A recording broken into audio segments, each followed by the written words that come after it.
Another study that we're really excited about that was presented at ASCO GI was the CheckMate 8HW study.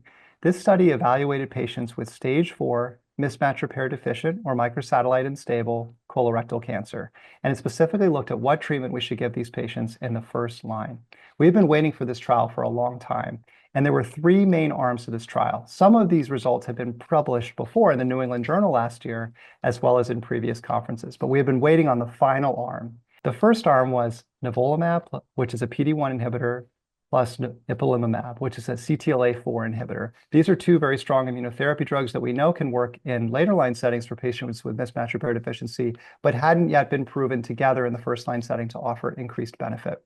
The second arm that these were compared to was standard of care chemotherapy. We had a sense from other trials, including the Keynote study, that immunotherapy is better for patients with mismatch repair deficiency in the frontline setting. So this was not surprising when we read in the New England Journal and we saw last year at conferences that immunotherapy clearly beat out chemotherapy in this study. The new piece of information that was very exciting was comparing the doublet, the Nivolumab and Ipilimumab, to Nivolumab therapy alone. That was the third arm, Nivolumab therapy alone. And we had a sense based on how the curves looked in previous presentations that probably the doublet was going to be better because they were really incredible curves. There was a huge plateau that actually didn't reach, the progression, the overall survival at one point. It was really amazing to see that. But finally, they released the results at GI ASCO, and it was just as we expected. Nivolumab plus Ipilimumab showed a statistically significant benefit over Nivolumab monotherapy in the first line setting, with preferred progression-free survival, which was the primary endpoint.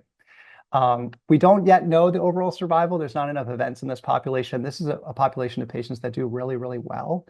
So it probably will take some time for statistical significance and overall survival to be achieved, but the progression-free survival benefit was really outstanding. The median progression-free survival in the doublet arm of immunotherapy was not reached.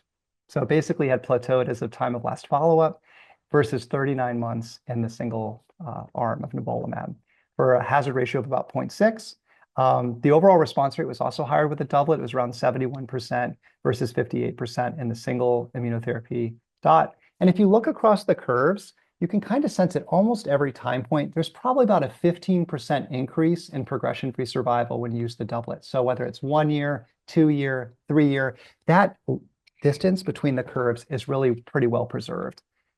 And that's very reassuring that this is a durable, real benefit to doing 2 drugs up front. At 3 years, 68% of the patients in the doublet arm were alive without progression-free survival, without progression or death, and they were alive. They didn't die, which is pretty amazing. And the median follow-up of the trial was around 47 months, so it's just short of 4 years. So this is a pretty long time to watch these people. In terms of the toxicity, one of the main things that oncologists worry about when you have doublet immunotherapy, it increases the toxicity by a fair margin, at least in our clinical practice. So we were really paying attention to the toxicity outcomes of this trial. The toxicity outcomes were very reassuring. There was more toxicity with the doublet. 22% of patients had grade 3 or more toxicity with the doublet versus about 14% of patients who just had the monotherapy. But really importantly, the toxicity was manageable. Less than 10% of patients had to discontinue the doublet immunotherapy for toxicity, which is pretty amazing. So most of the toxicity that patients faced was reversible, and they were able to stay on the drug.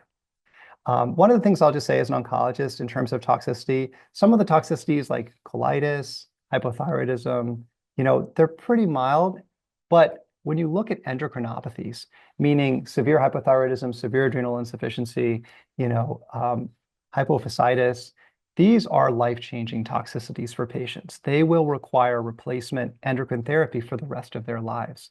And I think we tend to equilibrate those endocrinopathies with other toxicities that patients face that are fairly reversible. I do think it's something that we should keep our minds around. When we're consulting patients about this strategy, we should let them know that there is a chance, it might be in the single digits, but there is a chance that they could have an irreversible side effect with this drug. And that is one of the main disadvantages to Nivo-Ipi. Also, one of the things in clinic that we're thinking about is often you can rescue people when you use doublet immunotherapy drugs. So for example, if I gave my patient a single agent Nivolumab drug in the first line, let's say they progressed on it at some point in their treatment course, I can often rescue those patients. I would say probably about a quarter of the time by adding the same drug with Ipilimumab. So it is something that we have to tease apart with the subgroup analysis, how many of these patients who got, monotherapy got doublet later on. That's why the overall survival is pretty important. If the overall survival ends up being the same, it may be that patients do really well.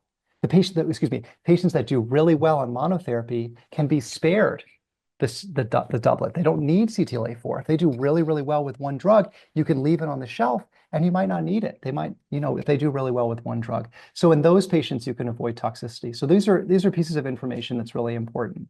If, for example, a patient doesn't do well with monotherapy, you could potentially rescue them with doublet later. So learning about the overall survival is really important for me. I personally, when I'm putting my nickel down, think this is the way to go. I think we should be treating patients with 2 immunotherapy drugs in the first-line setting because one, the progression-free survival is pretty amazing. You don't want to gamble on that. And two, just based on my immunological background, I think you get one big shot to get the immune system excited about cancer. If you wait and the patient progresses on Nivo, I mentioned you could rescue them, but the odds are you probably won't. You probably won't. It wasn't a majority of people that were able to rescue with by adding Ipilimumab later. If you add Ipilimumab up front, you can get the T cells really excited. You can avoid immune tolerance, immune escape by the cancer cells by bashing it up front with these high stimulating immunotherapy drugs, and you might be able to get a more durable benefit. That's a hypothesis I think that with the correlatives we'll be able to test.